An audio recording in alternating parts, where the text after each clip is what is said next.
അള്ളാഹു അത്രത്തോളം ഇഷ്ടപ്പെട്ടവർ, പടച്ചവൻ ആദരിച്ചവർ, പടച്ചവൻ ബഹുമാനിച്ചവർ അള്ളാഹുവിന്റെ ഔലിയാക്കൾ.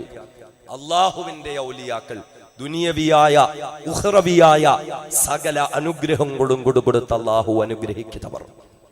എത്രത്തോളം എന്നാൽ അള്ളാഹു റബ്ബുൽ ഇസ്സത്ത് തന്നെ ഒരു ഖുദ്സിയായ ഹദീസിലൂടെ റസൂലുള്ളാഹി തങ്ങളെ കൊണ്ട് പറയിപ്പിച്ചു, മൻ ആദാലി വലിയൻ ഫഖദ് ആദംതുഹു ബിൽ ഹർബ്. എന്റെ ഔലിയാക്കളോട് ആരെങ്കിലും എതിര് പ്രവർത്തിച്ചാൽ, എന്റെ ഔലിയാക്കളെ ആരെങ്കിലും ആക്ഷേപിച്ചാൽ, ബഹുമാന കുറവോടുകൂടി അവരെ സമീപിച്ചാൽ, ഗൗരവമായി നമ്മൾ കേൾക്കേണ്ടുന്ന വിഷയമാണ്, ഗൗരവമായി നമ്മൾ കേൾക്കേണ്ടുന്ന വിഷയമാണ്. എന്ന് പറഞ്ഞാൽ ഔലിയാഇന്റെ പേരിൽ ഏതെങ്കിലും വിവരമില്ലാത്ത തെമ്മാടികൾ എന്തെങ്കിലുമൊക്കെ കാണിച്ചു കൂട്ടുമ്പോൾ എതിർക്കണം.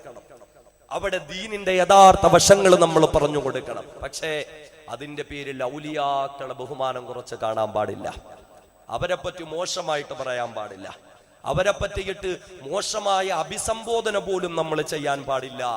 അങ്ങനെ ചെയ്തു പോയാൽ അള്ളാഹുവിന്റെ താക്കീതാണ്, ഫഖദ് ആദംതുഹു ബിൽ ഹർബ്.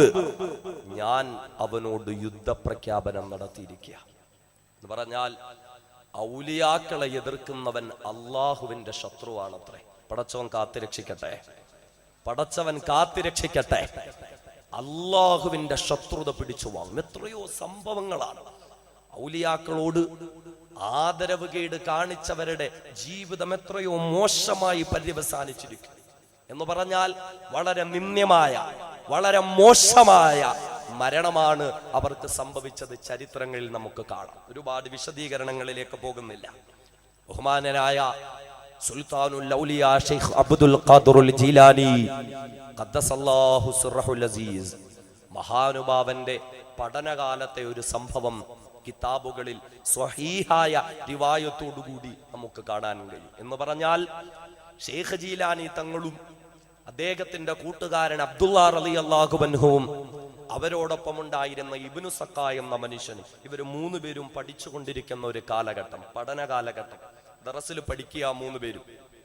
ഈ സമയത്താണ് അവരുടെ നാടിന്റെ തൊട്ടടുത്ത് ഒരു മഹാനായ വലിയ എത്തിയിട്ടുണ്ട്, ഒരു വലിയ ജീവിക്കുന്നുണ്ട് എന്ന് ഇവർക്ക് മൂന്നുപേർക്കും വിവരം ലഭിച്ചു. അതേപോലെ മറ്റൊരു കാര്യം ഓർമ്മപ്പെടുത്താനുള്ളത്, എൻ്റെ ഒരു സുഹൃത്താണ്, അദ്ദേഹം ഒരു ദറസിൽ പഠിക്കുകയാണ് ഇവിടെ തൊട്ടടുത്ത്.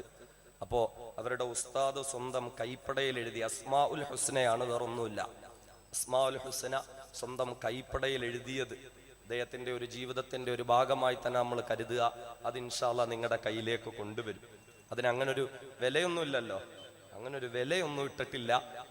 അത് നിങ്ങളുടെ അടുക്കലേക്ക് കൊണ്ടുവരും. കുഴപ്പമില്ലല്ലോ, പറയാലോ അല്ലേ? സംഘാടകർക്ക് അനുവാദം ഉണ്ടോ? കുഴപ്പമില്ലല്ലോ. പിരിവൊന്നുമില്ല ഇവിടെ. നമുക്ക് പിരിവിന്റെ പണിയേ ഇല്ലല്ലോ, പിരിവിന്റെ പണിയേ ഇല്ലല്ലോ.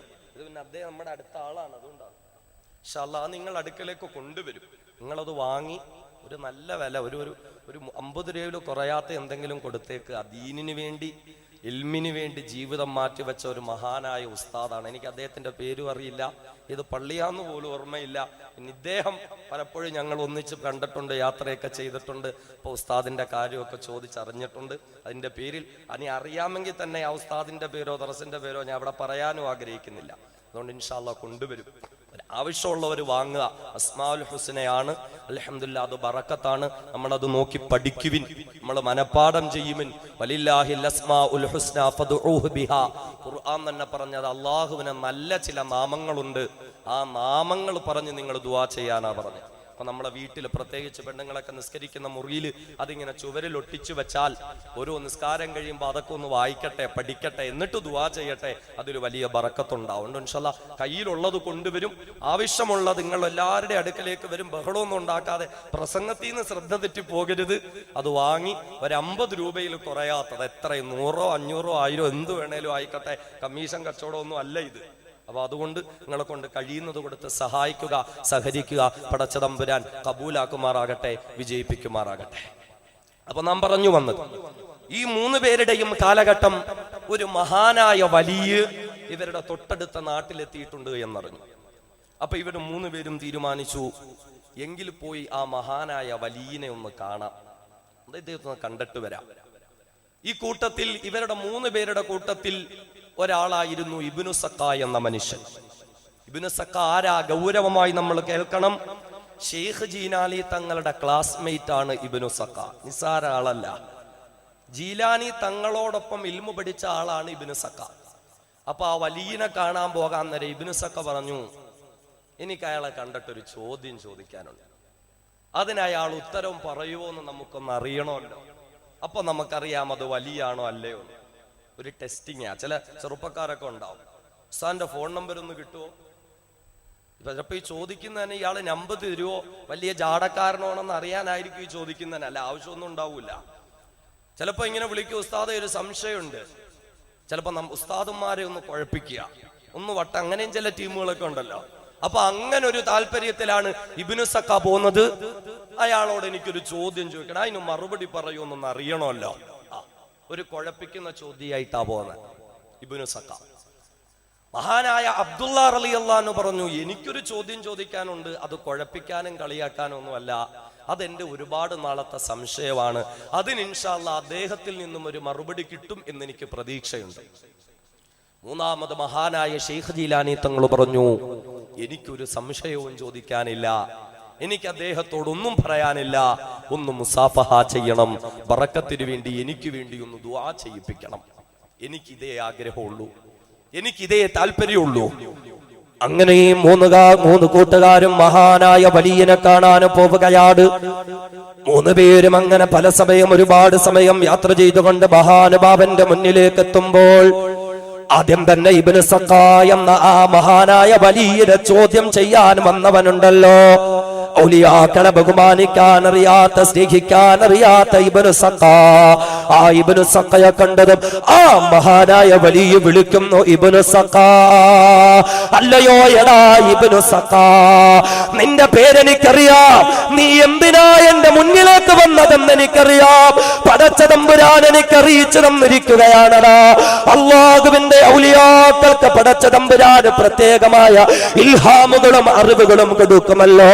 അങ്ങനെ ഇബ്നു സക്കയെ പറ്റിയിട്ട് ആ മഹാനായ വലിയന്റെ ഹൃദയത്തിലേക്ക് ഇൽഹാം ഇബ്നു സക്ക കടന്നു വന്നതും നാളുന്നവരെ ഇബ്നു സക്കയെ ഇബ്നു സക്കയോട് സംസാരിച്ചിട്ടില്ലാത്ത ആ മഹാനായ വലിയ പറഞ്ഞു, ഇബ്നു സക്ക, ഈ ഇബ്നു സക്ക, നീ എന്തിനാണ് വന്നതെന്ന് എനിക്കറിയാം. ഇബ്നു സക്ക, നീ എന്നോടൊരു ചോദ്യം ചോദിക്കാനല്ലേ വന്നത്?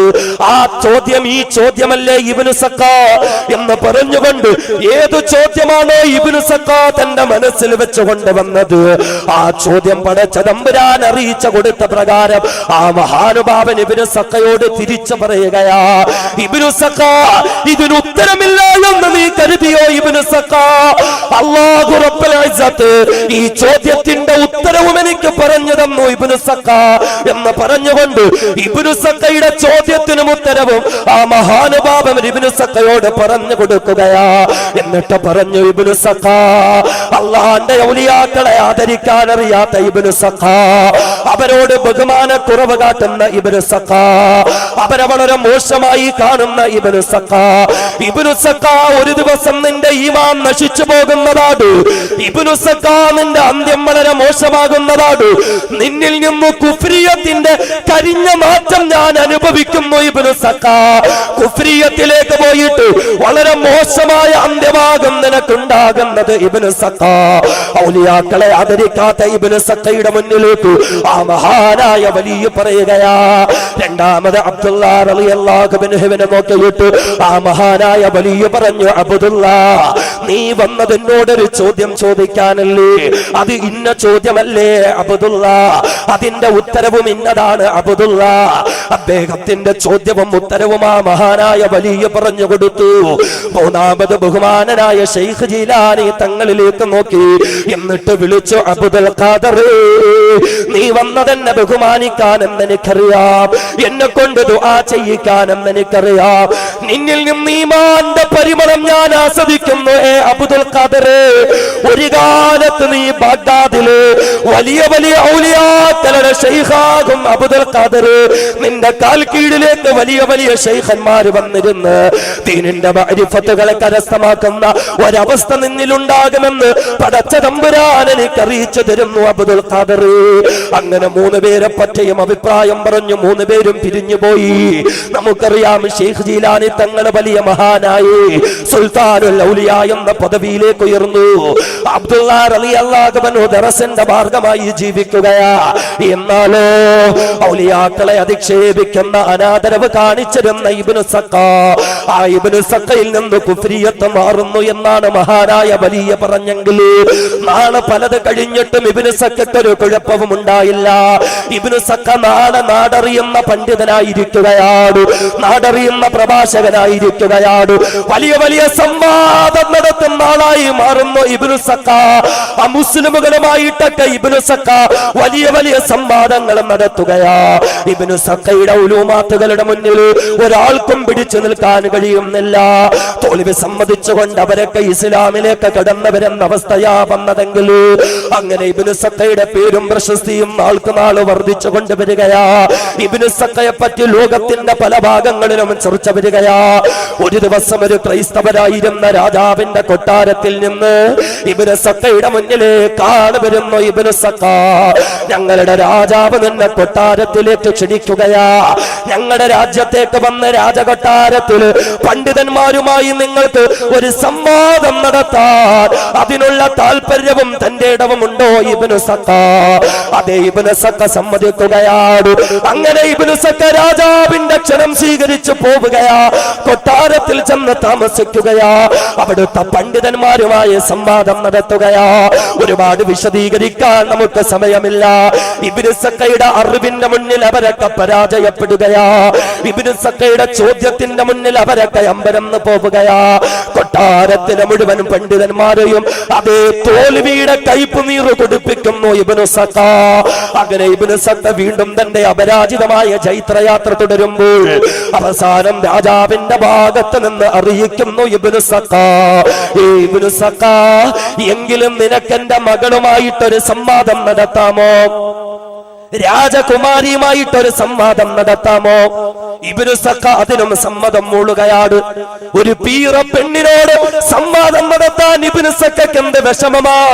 ഇബ്നു സഖ സമ്മതം മൂളുകയാ.